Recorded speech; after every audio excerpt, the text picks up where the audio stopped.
Hi everyone, it's RetroLooker and today we're doing an unboxing video. Now today we are going to be unboxing this very cool 12-inch Johnny Silverhand statue from Cyberpunk 2077.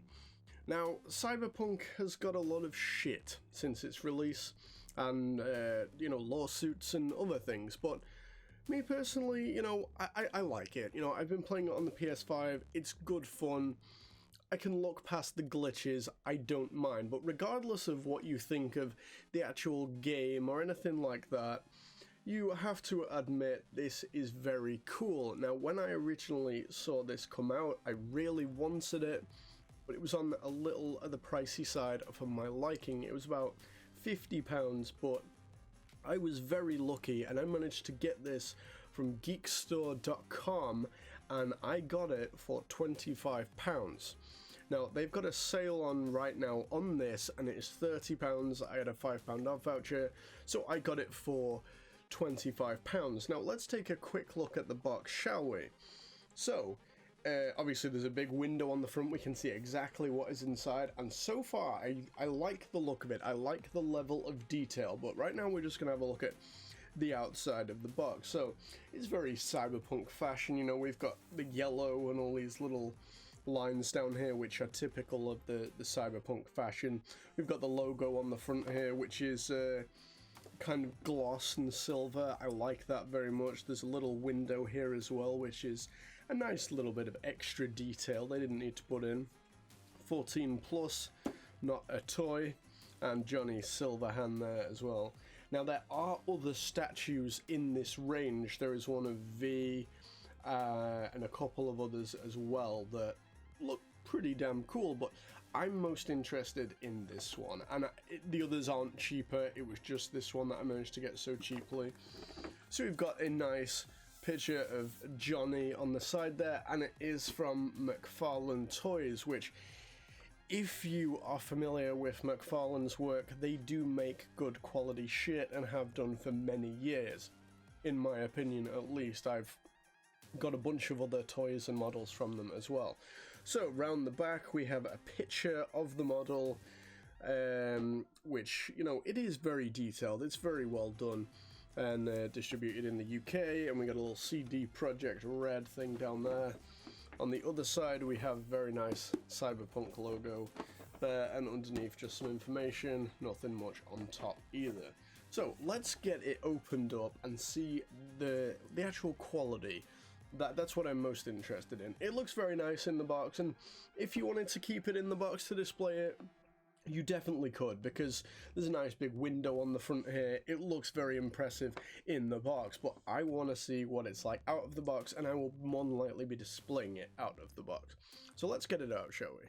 So it does come sealed, so just bear with me a minute while I break the seals. Another thing of if you wanted to keep it in the box, it is sort of fully sealed and everything.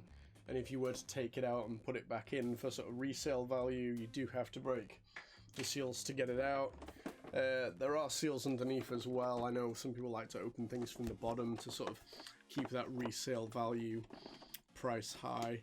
There is a tiny bit of damage on the box. I'm not bothered. I want it out the box. I want to see what it's about.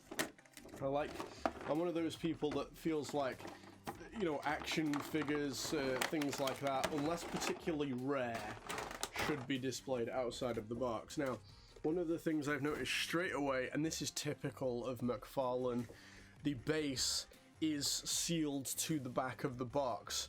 So if you want to keep its integrity, because this bit here is quite a nice background. We've got lots of different posters on the wall and things like that. There's a nice bit going, but we are going to have to damage it if we want that base out. And on the base it says model Johnny Silverhand and a Cyberpunk logo as well. So when I've had figures in the past that have this kind of thing, what I do is I cut here with a knife so I can slip the base out without damaging the inside of the box too much, but whether I actually keep the box or not, I haven't decided yet. So let's have a look at the statue itself. It comes in this little polyform bit here, and we're gonna have to put that out of the box to fully appreciate it.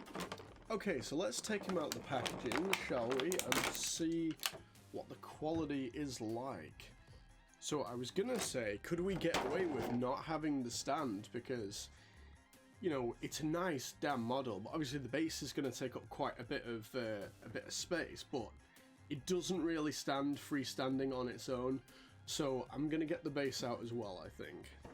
Okay, so let's get the base out as well, and as you can see, I have had to damage it quite badly just to get it out, so if you're thinking of getting it, that is something to bear in mind, whether you're keeping it in the box or taking it out of the box or want that kind of resale value or whatever, is the statue does not stand up on its own free will, and you do need the base.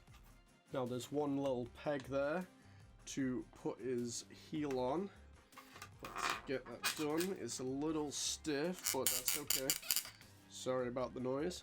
Right, so this is the statue, and it's quite cool, and something I've noticed straight away, which is like, I'll say a big red flag, it's not a red flag, but it's not ideal either, is there is a big sort of, there's a big like seam there, which I would kind of expect it to be, I say seamless, maybe oh, okay, I see. Oh, maybe not. Oh, there we go, that's a bit better. Okay, so I was gonna say, oh, he's actually posable, but he's not. But the seam I was referring to, which looked really kind of disjointed in that, is we lift his arm up slightly, and it sort of aligns the shoulder with the arm a lot better, and it doesn't look as out of place as it was. But I would still expect this to, say, be like a smooth piece. You know, all one. Like, if we look at the silver arm, that's one piece right there. Or at least connected at the vest. Yeah, it's connected at the vest, so we don't sort of see that imperfection. Whereas this one's connected at the shoulder, and we do notice that level of sort of sticking out detail there, which is not ideal, but me, I'm not that fussy. I don't care all that much. So let's just take his guitar off in a second, shall we? So this has a peg on the back here, which slots into his stomach, and the other bit he just holds in his hand. Now the guitar itself is very cool. If, you know, I would really love like a full-size replica of this, and I would like to make one. I just need to sort of figure a few things out, but it's very cool, very detailed, nice little stickers on it as well. It's got 6 very detailed strings. It's not warped at all either. Sometimes when you get these things out the box, you see that they're quite bent or out of shape because of how they've been made. It's like it's been painted and then it's been sort of modified on the back there, like it's been cut with a knife, because it has cut through the paint, and it's clearly just to get it to sit on him slightly better. So let's get it back in his hands, shall we? But it's interesting that we can take it out, and I like that level of detail. So let's look at the statue as a whole. As a whole, it looks extremely impressive. I like that. Now his left foot stands flat on the base, but his right foot, it's not flat down at all. It's like he's almost on his toes, but not quite. The arm is the only movable thing on there, you know, nothing else moves. His glasses are all stuck in place, the guitar comes off. We can see his rings very well detailed. There's a slight, we can see the seam down the arm there. It hasn't been sanded out all that well, but it's still quite good quality. We can see the seam in the neck as well, where that's been glued on. I'm not too bothered. Like, if I'd paid like £100 for this, and I sort of had that level of detail, I'd probably be a bit pissed, you know, but for what it is, like if First for Figures were to take on a project like this, you know it'd be absolutely perfect. But on such like a mass-produced scale like this, I think they've done a great job. The details are all great and everything, like the boots are all good, the little buckles, the details, even the texture in his trousers, we can even see sort of the individual seams on around the belt and everything. He's got samurai on the back of his vest there. Can even see the very good detail in his hair. There's like a bit of dry brushing on there as well. The dog tags around the front, they don't quite sit to, like there is a gap in them, but you know, it's kind of an action pose, so inside the mouth even is very, very detailed. I like that about it. We can sort of pick out all the individual teeth. There's no like bad paint bleed or anything where somebody shoddily painted it that we sometimes see on, say, Funko Pops and that. All the sort of individual beard hairs and mustache that are sort of painted into place. That's all done very nicely. I really like this statue. It's great. The silver hand as well, all very detailed, all well done. Nothing too problematic with it. It's like, for the £25 I paid, it's absolutely amazing and I love it and I can't wait to display it. But if I were to pay like a lot more money, I may have been a bit disappointed in it. But for the £30 Geek Store are asking, it's definitely worthwhile. And that is the cheapest place I have seen it so far. You know, the glasses as well, I really like. They're not just like red plastic, they are almost like red transparent perspex, and I like that. Again, it's pretty good. So no matter what you think of Cyberpunk the game, you know, you hate CD Projekt Red for what they did to Cyberpunk, that's fine, but this model is very cool.